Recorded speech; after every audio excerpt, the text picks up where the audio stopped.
નમસ્કાર દર્શક મિત્રો, આપ જોઈ રહ્યા છો ગુજરાત ફર્સ્ટ અને અમારી વિશેષ રજૂઆત મોટિવેશનલ મોર્નિંગ સાથે હું છું જાગૃતિ। ઈશ્વરે સર્જેલું સુંદર ક્રિએશન છો તમે અને આ સર્જન એટલે કે તમારી પાસે તમને મળેલી જિંદગીને જિંદાદિલીથી જીવવાની ચાવી પણ છે। પરંતુ જ્યારે આપણી આશા અપેક્ષા વધી જાય છે અને ત્યાં જ આપણે ક્યાંક કોઈક ના કોઈક રીતે આપણે પોતે જ પોતાનું અહિત કરતા હોઈએ છીએ। મોટિવેશનલની વાતો બહુ દૂર રહી જાય છે, પરંતુ હતાશા સૌથી પહેલા ઘર કરી જાય છે અને એ જ હતાશાને જીવનના ડગલે ને પગલે આવતી ચિંતા અને તણાવમાંથી મુક્તિ કેવી રીતે મેળવી શકાય, તો તેની માટે તમે કદાચ કેટલાક અલગ અલગ મોટિવેશનલ સ્પીકરને સાંભળતા હશો અને તેઓના દ્વારા જે વાતચીત હોય છે ને મંત્ર મળતો હોય છે તેને ક્યાંક જીવનમાં ઉતારવાનો પ્રયાસ પણ કરતા હોય છે। તો આ જ આશય સાથે તમારી ચિંતાને થોડીક દૂર કરી શકીએ, તમને થોડાક મદદરૂપ થઈને તમારા જીવનમાં થોડીક હકારાત્મકતા પોઝિટિવિટી અમે લોકો લાવી શકીએ, તે જ આશય સાથે ગુજરાત ફર્સ્ટ લઈને આવ્યું છે આ વિશેષ રજૂઆત મોટિવેશનલ મોર્નિંગ।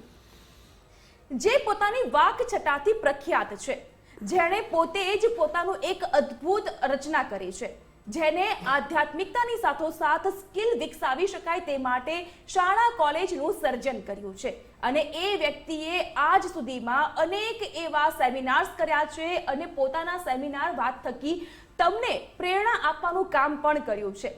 હવે આ મોટિવેશનલ સ્પીકર તમે કદાચ સમજી ગયા હશો જ્યારે મેં શાળાની વાત કરી, કોલેજની વાત કરી ત્યારે।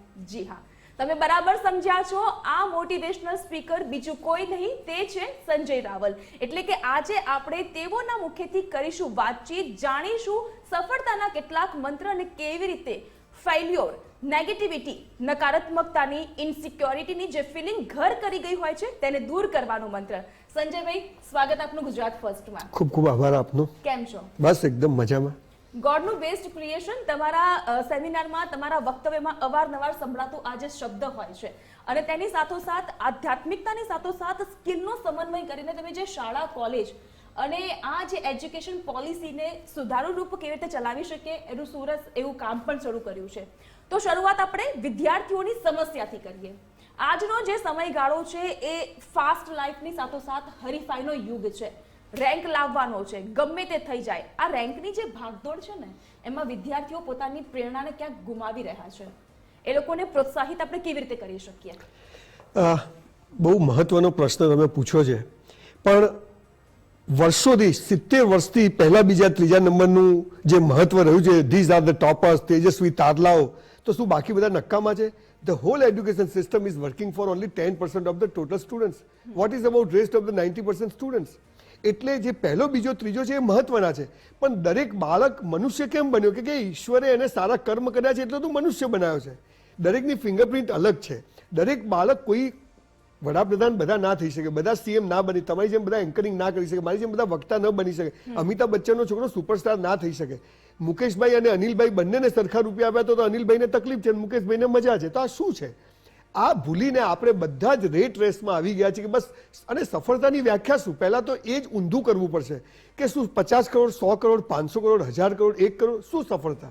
સફળતા એટલે શું? શું સરદાર પટેલ સફળ નહોતા? શું ગાંધીજી સફળ નહોતા? સુભાષચંદ્ર બોઝ સફળ નહોતા? તો સફળતાની વ્યાખ્યા શું છે? એટલે પહેલા બાળકોને એ સમજાવવું પડશે અને પછી કે દરેકની ફિંગરપ્રિન્ટ અલગ છે, દરેક અલગ કામ કરવા માટે આ પૃથ્વી પર આવ્યો છે, તો એના પ્રમાણે એને ચાલશે। પણ આપણી સ્કૂલોમાં માત્ર 5 વિષયો ભણાવવામાં આવતા હતા, 15 લાખ વિદ્યાર્થીઓ 5 વિષયની પરીક્ષાઓ આપતા હતા, એટલે આખું 70 વર્ષથી આ બધું ચાલતું હતું। પણ મને બહુ જ ખુશી છે કે આખી નવી એજ્યુકેશન પોલિસી માનનીય વડાપ્રધાન શ્રી નરેન્દ્રભાઈ મોદી લાવ્યા છે અને એની અંદર સ્કિલ બેઝડ એજ્યુકેશન। આપણી સ્કૂલોમાં પહેલા 64 કલાઓ બેન શીખવવામાં આવતી હતી, દરેક બાળકે 64 ક્ષેત્રમાં જઈ શકતો હતો, એને બદલે આ બધું જે ચાલ્યું। પણ એનીવે હવે એ ક્યારે પોલિસી ઇમ્પ્લિમેન્ટ થશે મને ખબર નથી, પણ મેં એની શરૂઆત કરી છે। આપણે કદાચ શરૂઆતમાં કહ્યું કે મેં શાળા કોલેજો બનાવી, હજુ બનાવી નથી, પણ મેં એક સ્કિલ સેન્ટર શરૂ કર્યું છે અને 650 એકરમાં એવા સ્કિલ ઇન્સ્ટિટ્યૂટ્સ બનાવી રહ્યો છે કે જ્યાં બાળકને 250 ઓપ્શન મળે અને 250 વસ્તુઓ એની સ્કિલ ચલાવે। પણ મારું સૌથી મહત્વની વાત એ છે કે આધ્યાત્મિકતાની તમે જે વાત કરી, આજે મા બાપની વેલ્યુ, સંસ્કારો, લગ્ન જીવનનું મહત્વ, પ્રેમ શું છે, આ બધા વિષયો પર કોઈ અડતું નથી, કોઈ બોલતું નથી અને માત્ર બધાને ધર્મના નશામાં રાખવામાં આવે છે। એટલે સાચી વાતથી બાળક દૂર રહી જાય છે, મા બાપથી ડિસ્કનેક્ટ થાય છે, કમ્યુનિકેશન ગેપ થાય છે અને એને કારણે બાળક પેલા પ્રેશરમાં આવે છે। મા બાપ 90% આવવા જોઈએ. હવે એ મા બાપના બેના ભેગા કરો તો બેન 90 ના થાય. સાચી હવે એને 90% જોઈએ છે એટલે આ પ્રશ્ન તો અનંતકાળથી ચાલે છે. પણ હું એવું માનું છું કે એવો સમાજ બહુ જલ્દી નિર્માણ થઈ જશે કે જેમાં બાળકને જે કરવું છે એ એને કરવા મળે. અને એવું ઇન્ફ્રાસ્ટ્રક્ચર પૂરું પાડવું એ સરકારની સાથે અમારા જેવા અથવા આપણા જેવા પ્રાઇવેટ લોકોનું પણ કામ છે. અને એ કરીશું તો દરેક બાળક સફળ થવા પેદા થયો છે એ સમજી જશે તો કોઈ ડિપ્રેશનમાં નહીં આવે, હતાશામાં નહીં આવે. સાચી વાત છે, કારણ કે માતા પિતાનો અહીંયા સૌથી વધારે મોટો રોલ હોય છે. Yes. જેટલું શૈક્ષણિક સંસ્થાનો રોલ હોય છે, સૌથી વધારે માતા પિતાનો રોલ હોય છે. કારણ કે પોતાના પાડોશમાં રહેનાર બાળકને જો 96% આવ્યા છે ને એના ઉલટા 69% તમારા બાળકને આવ્યા છે તો તમે એને અપ્રિશિએટ નથી કરતા, પરંતુ 96% જે બાળકને આવ્યા છે તમે એને અપ્રિશિએટ કરીને તમે તમારા બાળકને નીચું દેખાડો છો. આ જે નીચું દેખાડવાની ભાવના છે ને ક્યાંક ને ક્યાંક બાળકના એ જે માનસિકતા ઉપર અસર કરી જાય છે. એક માસૂમ બાળક છે કે જેને તમે પહેલાથી જ એટલે કે 3જું 4થું ધોરણ આવે ત્યારથી તમે ભાર વિનાના ભણતરની વચ્ચે ભાર આપી દો છો. તો એ માતા પિતાને આપણે કેવી રીતે કરવું જોઈએ કે ભાઈ તમે આ વસ્તુ ના કરો, ખોટી વસ્તુ તમે તમારા બાળકના માનસિક સ્થિતિને બગાડી રહ્યા છો.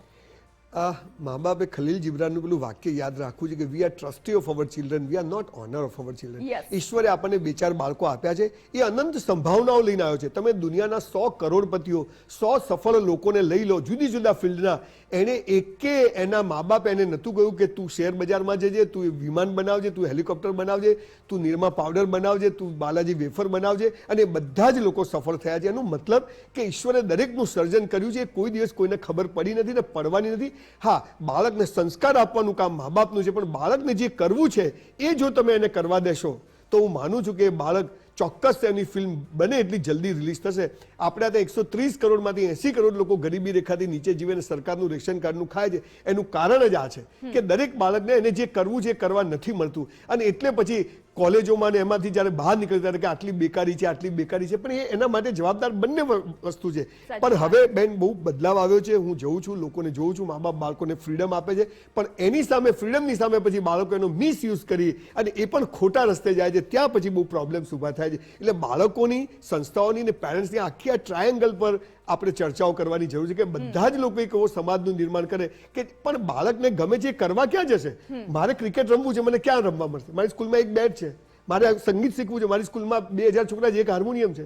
તો એ કેવી રીતે તમે બધા કહો છો, પણ એ બાળક કરશે ક્યાં છે? મારે દોડવું છે, દોડવાના ટ્રેક જ નથી. તો પહેલા એક ઇન્ફ્રાસ્ટ્રક્ચર ઊભું કરવું પડશે, સરકાર અને પ્રાઇવેટ સંસ્થાઓએ, અને પછી મા બાપે કન્સેપ્ટ. એક પેલો નીરજ ખાલી ભાલો ફેંકે 5 કરોડ રૂપિયા મળે છે. એક સરિતા ગાયકવાડ 400 મીટર દોડે છે અને 5 કરોડ રૂપિયા મળે છે. ક્યાં પૈસા કમાવાની જરૂરત છે? પણ એ કરવા માટેનું ઇન્ફ્રાસ્ટ્રક્ચર જોઈશે. અને એ ઇન્ફ્રાસ્ટ્રક્ચર જો બરાબર ઊભા થશે તો હું માનું કે બહુ સરસ. અને હું જોઈ રહ્યો છું ગુજરાત સરકાર, હું તો જો બહુ બધા સ્પોર્ટ્સ બધું થઈ રહ્યું છે, પણ it will take 5-10 years to reach this point. Thank you so much સંજયભાઈ. આજના આ મોટિવેશનલ મોર્નિંગ કાર્યક્રમમાં આપ આવ્યા અને જીવનને કેવી રીતે વધુ સુંદર બનાવી શકો છો, તમે તમારું બેસ્ટ પરફોર્મન્સ આપ્યો, સુંદર મજાનો મેસેજ આપ્યો. Thank you so much. Thank you. તમારે તમારા જીવનની દોરી કોઈના હાથમાં આપવાની જરૂર નથી. બસ આટલું કરો. તમારું જીવન છે એમાં તમે તમારી જાતે જ પ્રેરણા આપી શકો છો અને એને પ્રોત્સાહિત કરી શકો છો. તો ફરીથી મળીશું મોર્નિંગ મોટિવેશનલમાં. આપણે વાત કરીશું કે જેના કારણે તમારી સુંદર સવારની સાથોસાથ તમારું સુંદર જીવન પણ બનશે. હાલ મને આપશો રજા. નમસ્કાર.